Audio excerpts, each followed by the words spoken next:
Well, the thought of Donald Trump walking into the House chamber again may make you want to crawl into the fetal position, which I totally understand.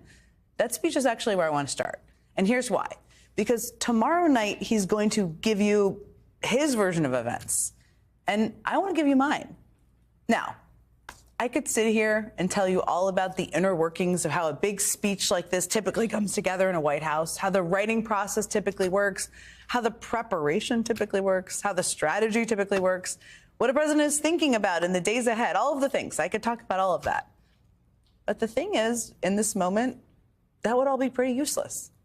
Because this is not a normal speech. It's not a normal presidency. It's not a normal reality we are all living in, to state the obvious. And I think it's important to remember all of that heading into tomorrow night. Because Trump is going to have a big platform. And he's definitely going to try his hardest to convince you that his plan and his last 6 weeks in office have helped you somehow. Now, I mean, just this morning, Trump previewed his speech by saying, quote, "Tomorrow night will be big. I will tell it like it is." But let me translate that for you real quick. When Trump says he'll tell it like it is, what he really means is that he's going to tell you what his own warped version of what he wants you to believe. I mean, I obviously don't know what's in the speech. I can't entirely predict all the things he's going to talk about at all. But I think it's pretty safe to say that he's going to lie, he's going to exaggerate, he's going to sugarcoat, he's going to say a lot of things that aren't true. As you're watching that and resisting the urge to throw something at the TV, if you do, just make sure it's a soft thing, just remember that you know what's true. No matter what he says tomorrow, you know what he's already done. You know what you've been seeing with your own eyes. You know how you and your family and your neighbors have been feeling. I mean, you probably felt a little less safe booking that next flight after a series of recent crashes and air disasters, as Trump and Musk continued their quest to gut the FAA. I bet you've heard about the measles outbreak in Texas, killing a child that might be the same age as your kid or your grandkid, as Trump and Musk gut the Department of Health and Human Services. You might have seen the news today that for the first time in history, your Social Security checks might not come on time. You've probably gone to the grocery store over the past few weeks and seen that the prices have not actually gone down, but up. And you know that when Trump imposes his tariffs on Canada and Mexico in a few hours, costs will go up even more. If you have money in the stock market, you probably noticed that the markets tanked today after Trump confirmed those tariffs are coming. And I know you saw what happened in the Oval Office on Friday, when Trump berated an ally under attack and sided with a murderous dictator. Point is this, you see what's happening, you know what's happening.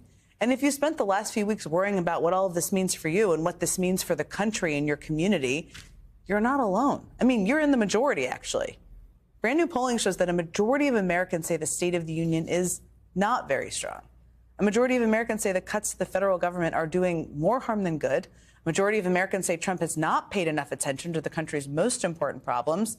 And the only president who had a lower approval rating than Donald Trump at this point in their presidency is Donald Trump. Again, you see what's happening. You know what's happening. And you are in the majority. We see that very clearly in the data. And we're also seeing it in communities and town halls all across the country.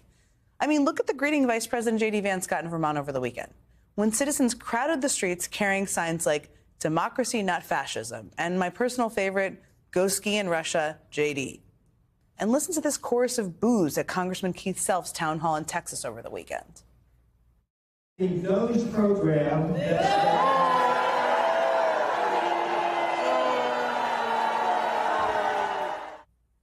I mean, that's pretty loud from the people of Texas. And watch this moment from a town hall in Kansas where constituents pressed Senator Roger Marshall so forcefully that he literally just got up and walked out. We don't have time for everyone to stand up. I do got 2 more commitments today. Appreciate everybody making the drive out, and God bless America. Thank you.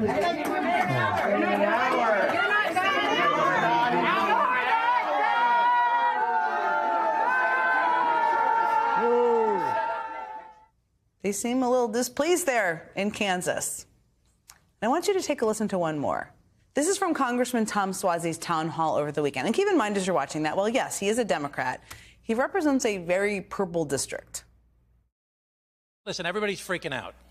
Everybody's like, you know, I'm Mr. Like, let's work together. Let's try and find common ground. And what happened in the White House yesterday, I was so pissed off. That it was just so...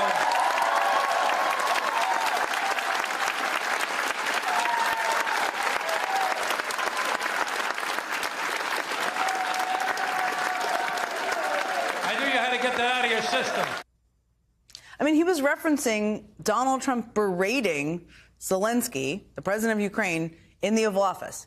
And people were clapping because they were pissed off, too. It's pretty loud and clear from the people of Long Island. Now, Trump, of course, came out this morning and said nothing to see here, and that all of these people and at all of these town halls are just paid troublemakers. That's his claim. And, of course, there's no evidence that that's true. But that response is an awfully good window into what we will likely hear from him tomorrow night. He's going to tell you not to believe what you're seeing with your own eyes, not to believe what you're feeling in your gut, and to just take him at his word. I'm here to tell you to do the exact opposite.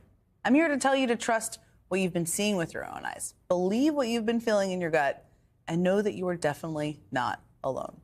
I can't think of two better people to talk with about all of this. Dan Pfeiffer is a former senior advisor to President Obama and co-host of Pod Save America. Ben Rhodes is the former deputy national security advisor to President Obama. If this was a normal State of the Union, we could just get super nerdy about all the preparations, but it's not. So we're not going to do that. So, Dan, let me start with you. I just gave my take on how I'm looking at tomorrow night. We're all going to watch it. So if people watching don't want to watch it, we'll tell you all about it. But how are you looking at it?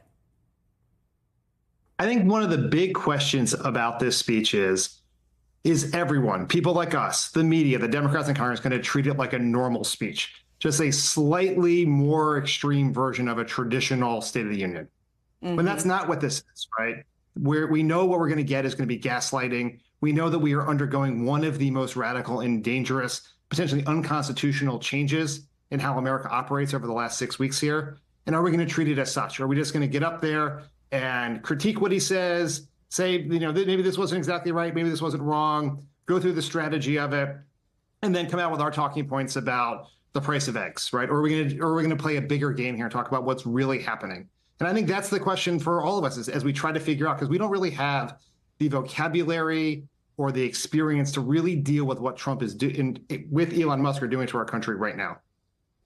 No question. It's unprecedented is one way of talking about it, but it's many, many things. Ben, let me ask you, I mean, one of the things that you always prepare for and you always watch on the outside is sort of what everybody does in the room. And I'm sure we will talk about that tomorrow as we see it. But I think it's important to also level set just how abnormal and horrible in many ways things are right now. I mean, we just learned tonight that the U.S. is going to pause all military assistance into Ukraine.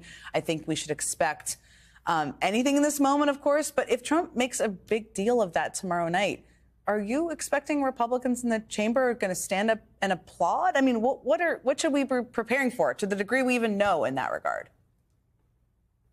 Well, just to build on what you said in your opening, Jen, and what Dan said, he's going to try to present all of these deeply radical things he's doing on his own terms.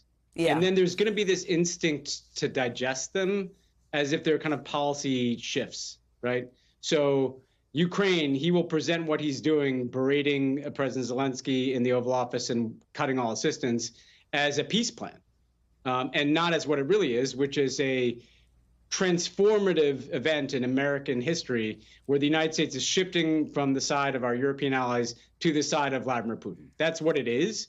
He will try to present it as something else, as a peace plan. In the same way that he'll try to present, DOGE as just an effort to get rid of waste and fraud and cut some spending from the budget, and not what it actually is, which is an effort led by a tech oligarch to dismantle the U.S. federal government, right? And so across the board, there are going to be these things where he's trying to kind of take advantage of the normalcy of the venue. I just am a guy with an agenda to make government work better, to bring peace to Ukraine, to have a big, beautiful economy. Never mind that the tariffs that are going to go into effect tomorrow are going to have huge disruptive effects on vital American sectors like the automotive sector, like the prices of food.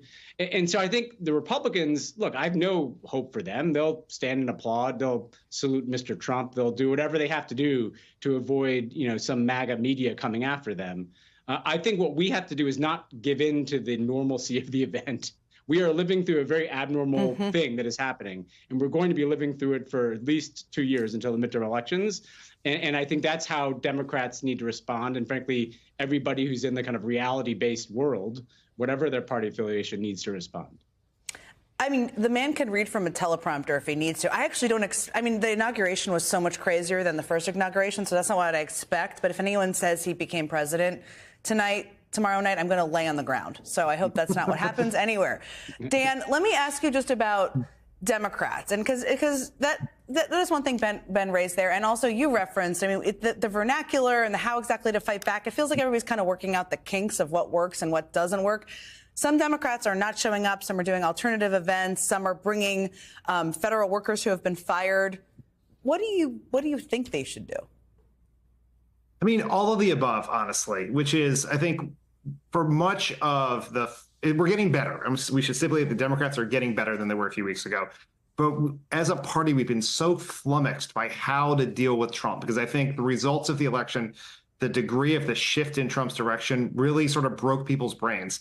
And so we're like, a lot of people are waiting for whatever the silver bullet, the right message, when the one poll that's going to tell us what to do, when the reality is just like, get out there and make noise, right?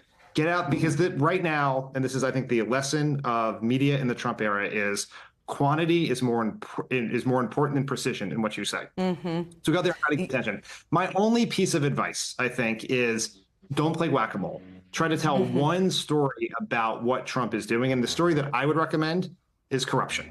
It is what ties all of this together, right? Whether you have the world's richest man rooting through our government, including the regulators that look after his businesses, whether you have a taxpayer-funded crypto scam, whether you have a taxpayer-funded political ad for Trump, a bunch of people are enriching themselves within the government. Like, that is a story that can tie everything together. But you don't have to take my story. Just get out there and start talking.